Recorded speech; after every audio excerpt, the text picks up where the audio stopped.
everyone, welcome back to Class Gaming and it's day 6 of CWL. Today's we're covering keyword replace, breaking down attack strategies and doing a quick analysis of what went right and could be better. If you love smart attacks and clean triple sheet, like, share, subscribe and let's get straight into the action. Guys हाम्रो चाहिँ CWL day 6 सकिसकेको छ अनि हामीले यो वार पनि जितिसकेका छौँ।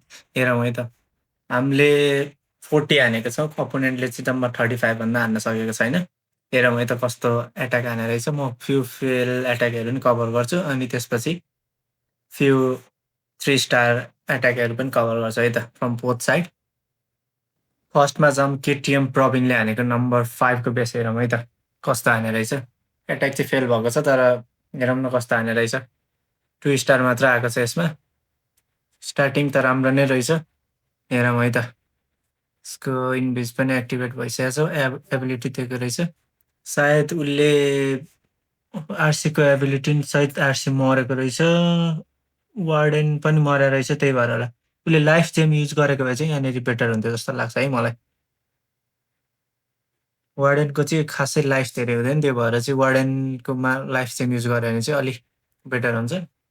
लास्टमा एउटा फ्रिज बाँकी रहेछ, अब त्यसले त काम गर्दैन। यो एट्याक चाहिँ 83% 2 स्टार आएको छ है त। अर्को हाम्रो हुनुहुन्छ महान एट्याक हान्ने स्ट्रङ अमरजी हुनुहुन्छ। हेरौँ है त उहाँको एट्याक। उहाँको चाहिँ कनेक्सन लस्ट भएछ।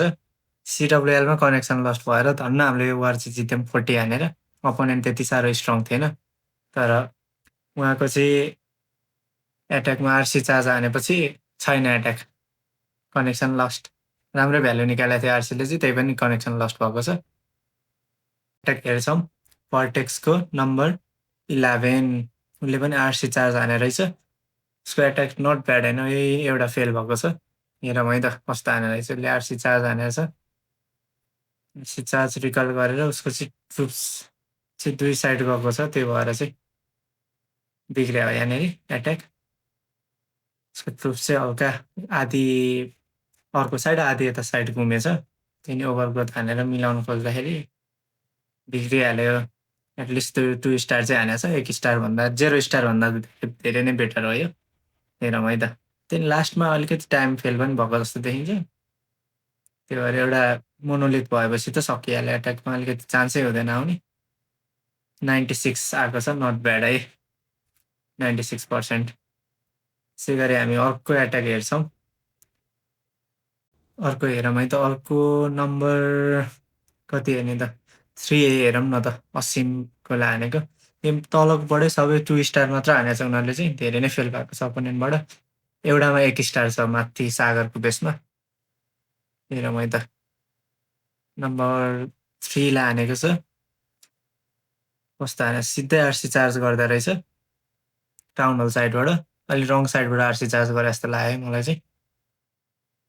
त्यहाँबाट रिकल हानेपछि चाहिँ यता साइडबाट चाहिँ सबै ट्रुप्सहरू छोडेको छ, मेटल गोलेमहरू। बिचमा कोर चाहिँ अलिकति हेभी छ यसको। यसमा बम हाइपले पनि अलिक ड्यामेज डिस्ट्रक्सन धेरै नै गर्छ। मोनोलिथ भइहाल्यो। अर्को साइड त आरसीले क्लियर नै गरिरहेको थिए। हेरौँ है त। त्यो टाइम पनि नपुगे जस्तो देखिन्छ यो एट्याक। ट्रुप्स त हल्का बाँकी नै थियो ब्रोको अब यसमा अपोनेन्टको। लास्टमा चाहिँ 99% मात्र आएको छ, यो चाहिँ ब्याड लक है, हाम्रो लागि चाहिँ प्लस पोइन्ट हो। तर लास्टमा चाहिँ यसको 99 आएको छ क्या, त्यो एलिक्जर स्टोरेज चाहिँ बाँकी थियो क्या लास्टमा, 99% मात्र भयो। यसै गरी हामी अर्को फेल भएको रिप्ले हेर्छौँ।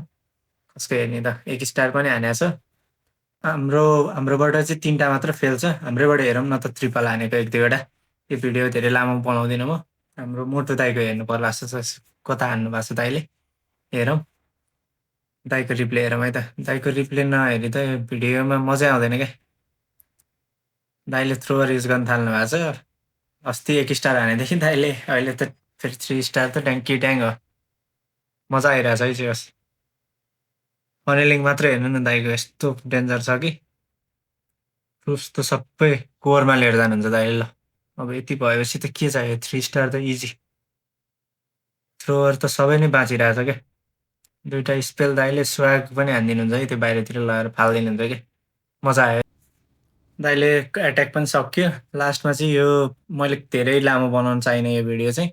हाम्रो जित्नै भइसकेको छ। वार 7 मा पनि 2 टा जति बाँकी छ एट्याक हान्नलाई। लगभग हाम्रो यसमा 2 स्टार हान्दा पनि यो जित भइसकेको छ है त। त्यसै कारणले योपालि चाहिँ प्रमोसन हुने भइहाल्यो। त्यसमाथि पनि मजाले सबै वार चाहिँ इजिली जित्यो। अनि लेभल 1 को क्लेन च्याम्पियन 3 मा पनि पुग्न लागेको छ है त। अब 2 टा एट्याक बाँकी छ। उतै आइसक्नु भएको छ। 2 टा एट्याक हानिदिएपछि सकिन्छ। अर्को भिडियो चाहिँ म अलिअलि कभर गर्छु। अर्को भिडियो डे 7 को चाहिँ म हल्का रिप्लेहरू देखाउँछु। त्यो लास्ट वार हो पनि हो अनि प्रमोसन पनि भएको छ। यति भन्दै thank you so much for watching and I will see you in next video guys. अनि लाइक, सेयर अनि सब्सक्राइब पनि गरिदिनु होला। तपाईँहरूको CWL कस्तो भयो कमेन्ट गरिदिनु होला है त।